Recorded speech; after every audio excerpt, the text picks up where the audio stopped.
Hello, everyone. I'm going to be reading from the Lakota Way, Stories and Lessons for Living, Native American Wisdom on Ethics and Character by Joseph M. Marshall III. This lesson is on fortitude. Grandmothers in every Native American culture, no less among us Lakota, are the epitome of all the virtues we strive to learn and practice. One virtue they epitomize best of all is fortitude. At a powwow in the 1970s, I sat behind my paternal grandmother and another of my grandmothers, Nancy Whitehorse. I was engrossed in their conversation about grandchildren and their stories of the people who had passed on since the last powwow. Grandma Nancy noticed I was listening and beckoned for me to lean closer. For reasons unclear to me at the moment, she said, "If you want to go far in life, walk Grandmother's Road." Fortitude is Grandmother's Road.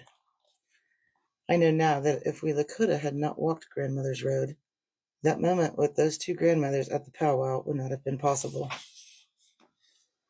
The demise of the bison, Tatanka, and the overwhelming encroachment of Euro-Americans were the two primary factors that ended our free-roaming life as nomadic hunters. The bison were decimated purposely, and the onslaught of Euro-Americans could not be stopped. Consequently, a lifestyle hundreds, if not thousands, of years old came to an end almost overnight.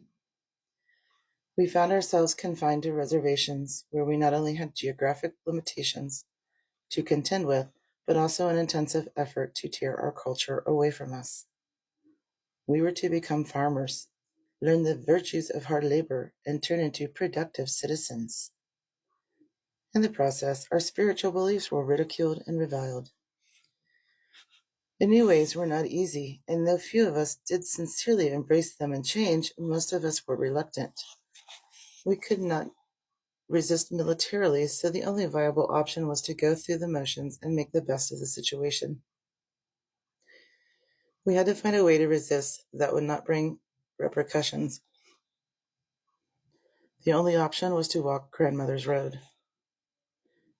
Historians, sociologists, and anthropologists look at the period between 1890 and 1940 as merely a time of change.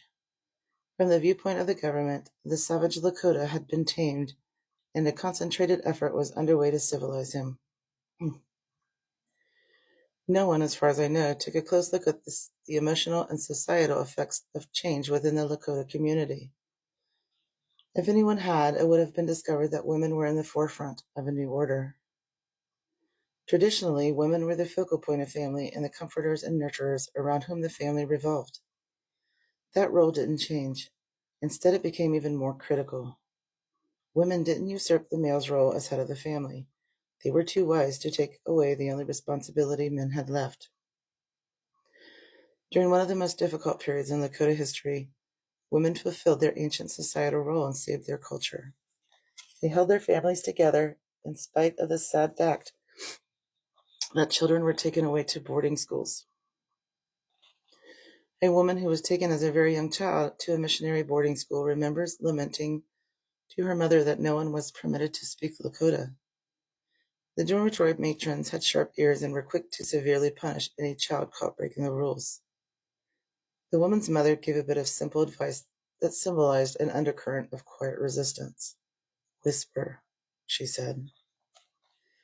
If the objectives of the government and the missionaries had been realized, we Lakota would be totally converted to Christianity, speaking only English and regularly denouncing our former heathen way of life, and more than likely singing the praises of Euro-Americans for rescuing us from ourselves.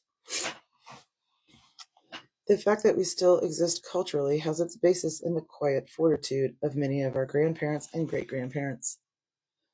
Instead of overtly resisting, they quietly but stubbornly hung on to their ways. When their children came home from the boarding schools wearing short hair and speaking English, they hid their heartbreak. When the government outlawed the sun dance, the faithful simply danced where no one could see them. When the priests and ministers harangued them for their misbegotten ways, they smiled and nodded, went to church on Sunday, and then convened at a sweat lodge on Wednesday. They learned to speak English and told the stories in their second language because they knew their pride was not as important as keeping the stories alive. In short, they used the last weapon available to them in order to save the essence of being Lakota: fortitude. 2 generations of Lakota walked Grandmother's Road. The ultimate result will be that the traumatic changes in lifestyle and all the losses suffered in the past 150 years will one day amount to nothing more than a bump in the road. Fortitude is quiet strength, closely related, obviously, to bravery and perseverance.